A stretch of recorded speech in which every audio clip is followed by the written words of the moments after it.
What's good, everybody? Your boy is back out of the shadows. Yes, it has been a hot minute, but I've been tied up as a full-time Uber driver for the kids, taken on some new clients, and I've taken on marketing responsibilities for competitive cameras down in Dallas. So needless to say, your boy has been super tied up, but I'm gonna try to pay you back today. We're gonna talk about something really cool for all my training fanatics.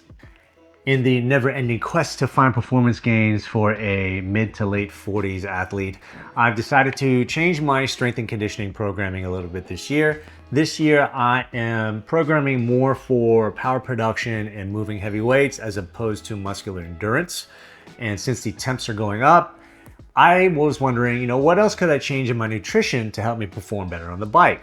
The past few seasons has been an experiment to figure out how many carbs I can take in an hour without blowing up my guts. I feel like I've got that down finally pretty good.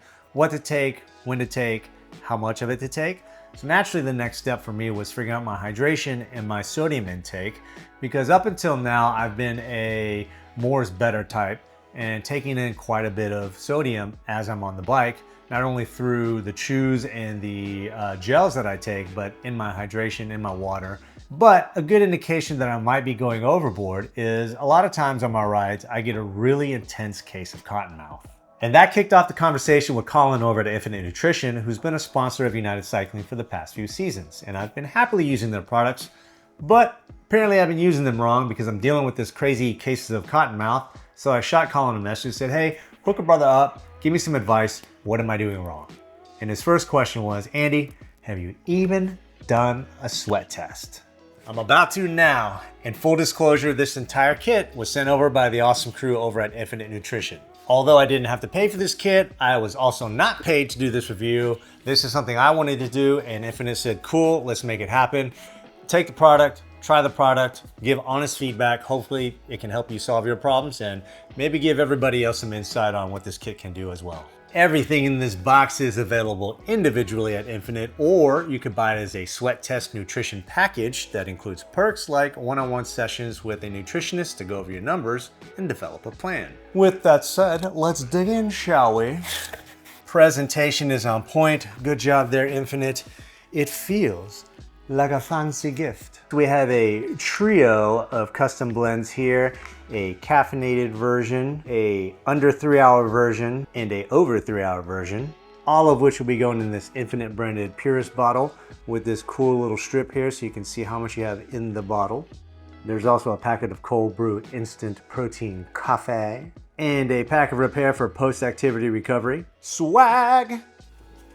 Driven by passion, powered by Infinit. And now for the main event of this video, the NIX Hydration Biosensor.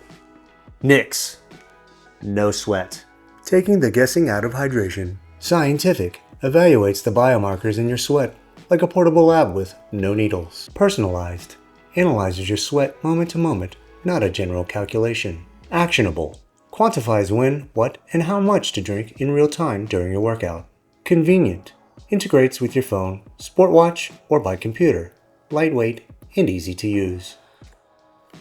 This kit comes with 4 biosensor patches, QR code to download the app, and a quick start guide. Click, stick, and go. Charging cable, charging case, and the brains of the operation. It's a tiny little guy with a nice smooth top so it doesn't catch on your clothing, and your contacts on the back where it communicates with the patch. And here's a patch. You can see the mount on the perimeter, and then the information is passed through that patch in the middle. And that there, ladies and gentlemen, is how much space it takes up on a 26-inch Python. I'm gonna start with an indoor session on the Wahoo Kicker Bike Shift and get a baseline for what I need when I'm inside. Then I'm gonna go outside and start hopefully somewhere around 70 degrees and then do successive sessions in ascending increments of 10 degrees.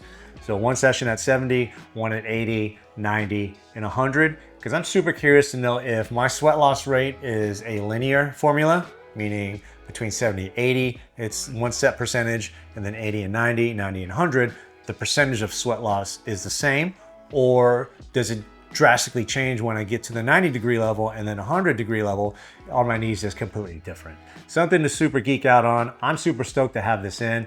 Thanks again to the crew at Infinit Nutrition for sending this over. Stay tuned. I will keep you up to date. I'll get my first session in and follow up. In the meantime, if you're interested in this, I've got links below so you can get more information. Do your thing with the like and subscribe, and I'll see you in the next one.